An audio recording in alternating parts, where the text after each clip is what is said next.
You could say I had an unconventional childhood for a couple reasons.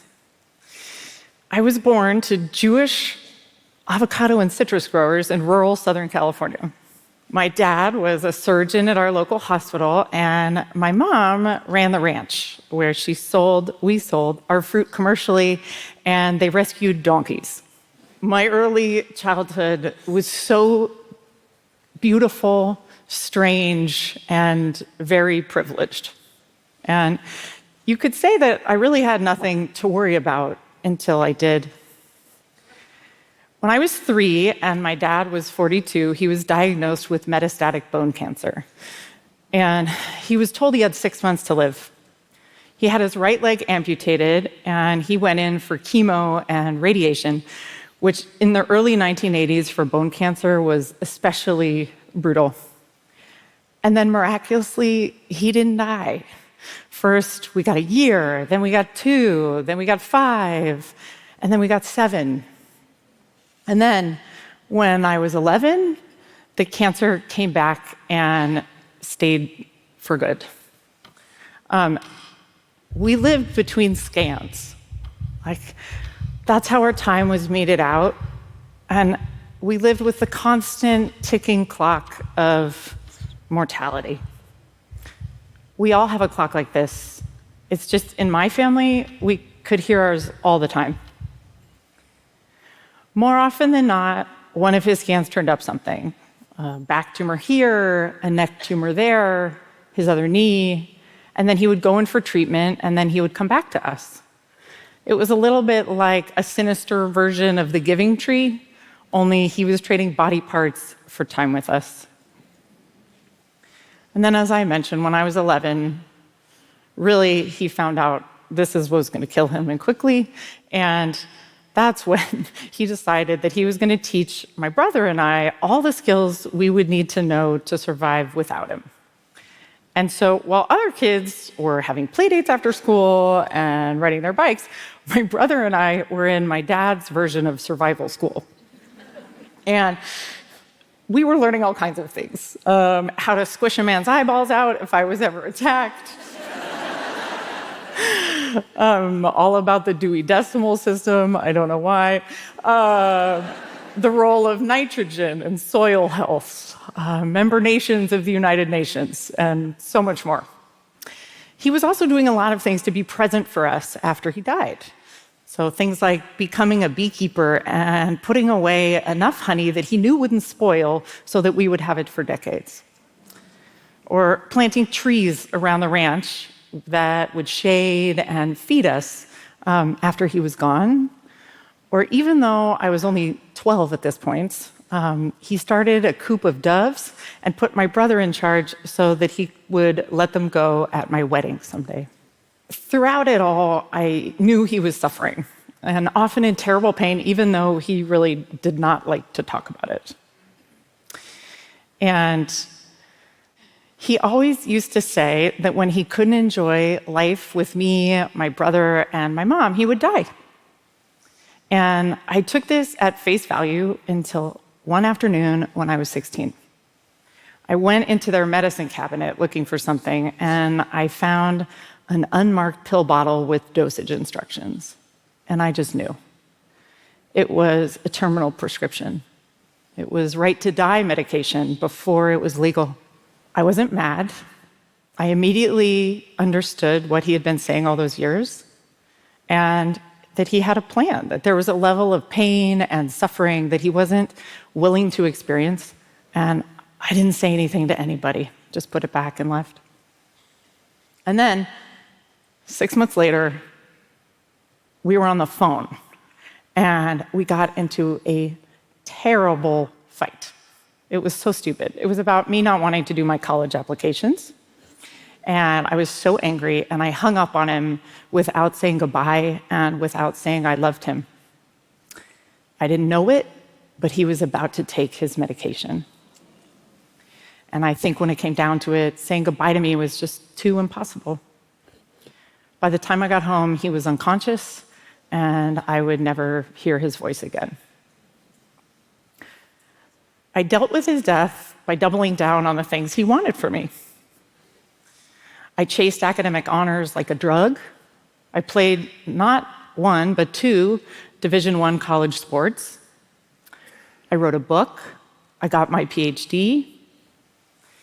And then in my mid-30s, I realized I was just completely exhausted. I had been living my entire adult life in a way to prove to myself that I was good. Because someone who is good is not someone who hangs up on her dying dad. I was using achievement and all of the shiny things that come along with it as a way of anesthetizing my own bad feelings of shame, regret, and fear.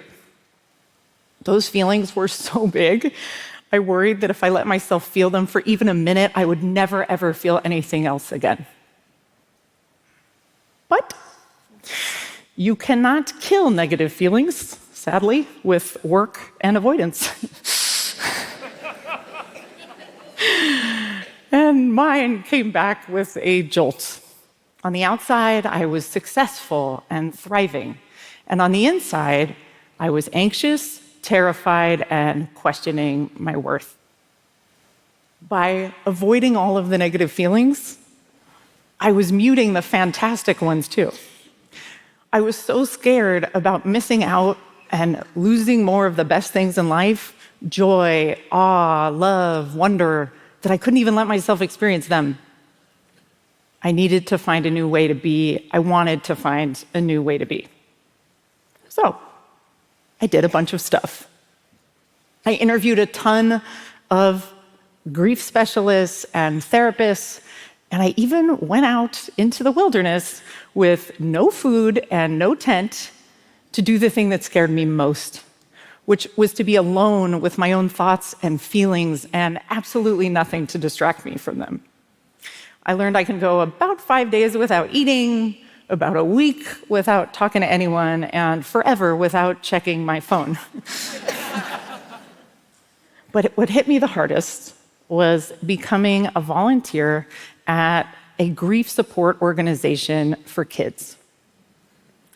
So many of them thought they were bad too. They'd been out of the room playing when their mom died, or they'd said something in anger to an ill parent that they regretted. And I could so clearly see that the painful things that happened to these kids were not their fault. For the first time, I was able to see that that was probably true for me too. By blaming themselves, the kids were making their losses make sense. Even though it hurt to blame themselves, it gave them a reason for the terrible thing that happened, like losing someone they love for no reason at all. Maybe some of you can relate. Often, when we feel difficult things, we blame ourselves because it's easier than admitting we have no control. That's what I had been doing for the 25 years since my dad died. But just because you feel guilt and shame does not mean you did something wrong. Just because you feel regret does not necessarily mean you should have acted differently. It sounds very simple, and it is very hard to accept. But life is nothing except one long sushi conveyor belt of things that are going to test you and teach you at the same time. I know this because first I lost my dad, but then we lost our family home to wildfire. The house and everything in it burned, including almost everything that my dad had worked so hard to do and leave for us after he died. And yet, in one small wooden shed that I do not know how this was spared by the fire, behind a bunch of old farming equipment, we found a couple 5-gallon plastic buckets of my dad's honey. He'd harvested it more than 30 years earlier, and it was still perfect. The ancient Egyptians used honey as a sweetener and also as a natural antibiotic. On one papyrus, it was written that when the sun god cried, his tears fell to earth and became bees that made honey for the people. Life from grief, pain into sweetness, sorrow into medicine. 2 years after the fire, I lost my mom. Also to cancer, but quickly this time. She chose right to die too, which was legal now. And because of the experience we'd had with my dad, we vowed that this time would be totally different. No one would be left wondering if they messed up or if she knew how much she meant to them. So we had a living memorial service for her. And we each took turns telling her how much she meant to us. And she said the same thing back. It was so beautiful. And it also really hurt. I think if you can swing it, everyone deserves the chance to say goodbye. What I know now, and what I wish I could tell my younger self, is that you cannot have joy without pain. You cannot have resilience without challenges. Happiness without sadness, or bravery without fear. These things are not opposites, they are partners. There is no such thing as happily ever after. I'm sorry. There is only sadly happy and happily sad. And that's enough. It's more than enough, honestly. I like to think that before we enter this world, we are asked to sign a kind of cosmic release form, acknowledging the extreme risk it is to care deeply about anyone or anything or any place. I imagine it goes something like this. I hereby acknowledge that in exchange for the chance to live, I must accept both pain and pleasure, joy and sorrow, often at the exact same time. This is the ticket price for the chance that is to live. It's never too late to sign it. Thank you.